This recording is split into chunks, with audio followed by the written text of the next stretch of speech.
नमस्कार, मी प्रदीप नणंदकर. आपण पाहत आहात इंद्रधनुष्य. आज संपूर्ण महाराष्ट्रभर 48 लोकसभा मतदारसंघामध्ये महायुतीच्या पत्रकार परिषदा घेण्यात आल्या आणि 14 जानेवारी रोजी मकर संक्रांतीच्या पूर्वसंध्येस सर्व 48 मतदारसंघामध्ये महायुतीचे मेळावे होणार आहेत. आता एकूण केंद्रात भाजपचं सरकार आहे, महाराष्ट्रात सरकार आहे आणि त्यामुळे लोकसभेची जय्यत तयारी महाराष्ट्रभर सुरू आहे. जसं ती देशभर सुरू आहे तसं महाराष्ट्रात सुरू आहे. नरेंद्र मोदींचे महाराष्ट्रामध्ये गेल्या 1-1.5 वर्षामध्ये 7 दौरे झाले. ज्या पद्धतीनं निवडणुकींचं वातावरण तयार केलं जातं आहे, कॅम्पेन जोर धरतो आहे. महायुती आणि इंडिया यांची आमने सामने लढत होईल. इंडियाच्या अजून चर्चेच्या फेऱ्यात चालू आहेत.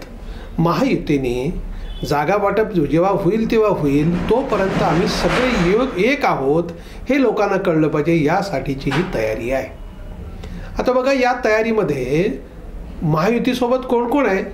भाजपा, राष्ट्रवादी अजितदादा गट, शिवसेना म्हणजे जे शिंदेंनी आता सिद्ध केली त्यांचीच आहे ती, प्रहार संघटना आहे, RPI आठवले गट आहे, त्याच्यानंतर रासप आहे.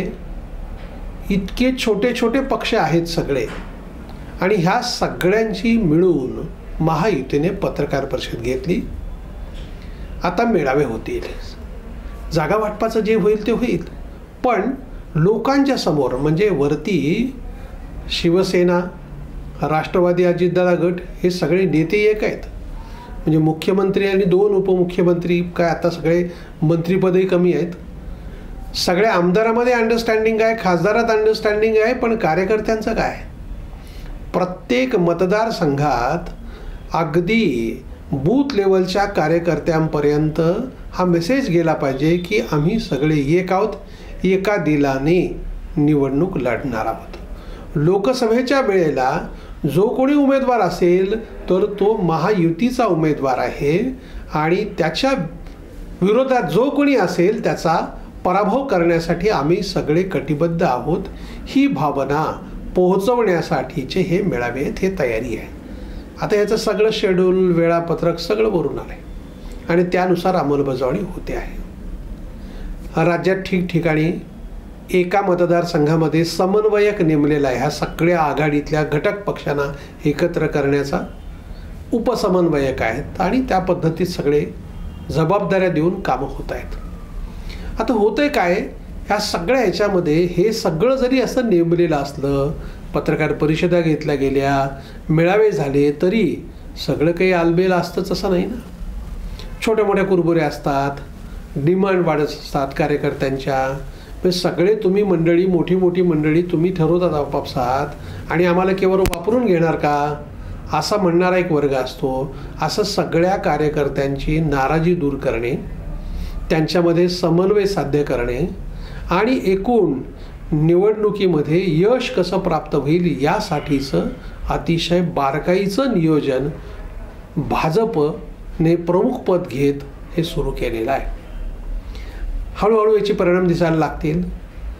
एकीकडे भाजप या पद्धतीनं तयारी करत असताना दुसरीकडे जो इंडिया आहे म्हणजे आता शिवसेना शिल्लक, त्याच्यानंतर राष्ट्रवादीचा शरद पवारचा गट आणि काँग्रेस पक्ष. आता त्याच्यामध्ये फार छान शब्दप्रयोग केले जात आहेत की भाजपची मंडळी असं म्हणतात महायुतीतली की आमच्यासमोर विरोधी पक्षच नाही आहे.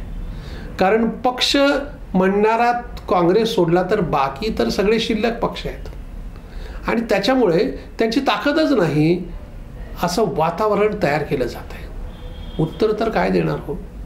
आता शिवसेना उद्धव ठाकरेंची अवस्था, तेलही गेलं तूपही गेलं हाती धुपाटणार. पक्ष गेला, नाव गेलं, निवडणूक चिन्ह गेलं, मुख्यमंत्रीपद होतं तेही गेलं. आता काही नाही, टाळ्या वाजवत बसायची पाळी आहे. ते जातील, सर्वोच्च न्यायालयात जातील, आम्ही जनतेच्या मनात आहोत, अमुक सगळ्या गोष्टी, पण तूर्त तरी काहीच नाही हाती, अशी अवस्था झाली ना. शरद पवारांचं तेच आहे. आमचं वय काढू देत, त्याचं काही नाही. पण शरद पवारांची अवस्था तशीच आहे, त्यांच्याकडे काही हातात शिल्लक राहणार नाही. म्हणजे विधानसभेच्या निवडणुकीपर्यंत काय होणार आहे हे जवळजवळ आत्ता स्पष्ट आहे. म्हणजे आत्ता विधानसभा अध्यक्षांनी शिंदेच्या बाजूने निकाल देताना जे काही लॉजिक लावलं आहे ते लॉजिक जर जशाच तसं लावलं गेलं तर राष्ट्रवादी अजितदादा गट हा निश्चिंत राहील, आहेच आहे तो. आणि पुन्हा वन फिरण्याची पाळी शरद पवार गटाच्या बाजूनं लागणार आहे. आता साधारण दिसतंय असं की बहुमताच्या बाजूने निर्णय दिला जातो आहे, बहुमताचा कौल हा मान्य केला जातो आहे. आणि जसं एकनाथ शिंदेकडे बहुमत होतं तसं ते आता अजितदादांकडे. आणि या सगळ्या वातावरणाचा लाभ घेण्याचं नियोजन लोकसभा निवडणुकीच्या निमित्ताने महायुतीच्या मंडळींनी केलं आहे. आणि ते मेसेज असा देत आहेत की आमच्या जागा वाटपामध्ये फार काही प्रॉब्लेम आहेत. त्यांच्यात प्रॉब्लेम आहेत का? नक्की आहेत. पण हे वातावरण तयार करणं, लोकांपर्यंत आमच्यात काहीही मतभेद नाहीत अशा पद्धतीचा मेसेज पोचवणं, ह्या सगळ्या गोष्टी मात्र महायुतीतली मंडळी तुर्तास तरी चांगल्या पद्धतीने करतायत. आता यांच्या अंतर्गत धुसफूस ही बाहेर कधी येईल, पुन्हा कोणत्या ठिकाणी कोण पुन्हा दावेदारी करेल हे आगामी काळामध्ये कळेल. पण तुर्तास तरी पहिला टप्पा, पहिली लढाई महायुतीने पहिलं पाऊल जोरदार टाकलेले असं दिसतंय. बिगुल वाजायच्या पूर्वीच आम्ही पुन्हा आखाड्यामध्ये उतरलेलो आहोत. म्हणजे एखाद्या कुस्तीच्या फडामध्ये माती हे करत असतील किंवा ती तालीम तोडणं असेल, हे जे प्रकार आहेत की नाही, फुरफुरणं असेल, असं त्याची सुरुवात महायुतीने केलेली आहे. आणि सध्या तरी महायुती वातावरण निर्माण करण्यात एक पाऊल नक्कीच पुढे आहे. धन्यवाद.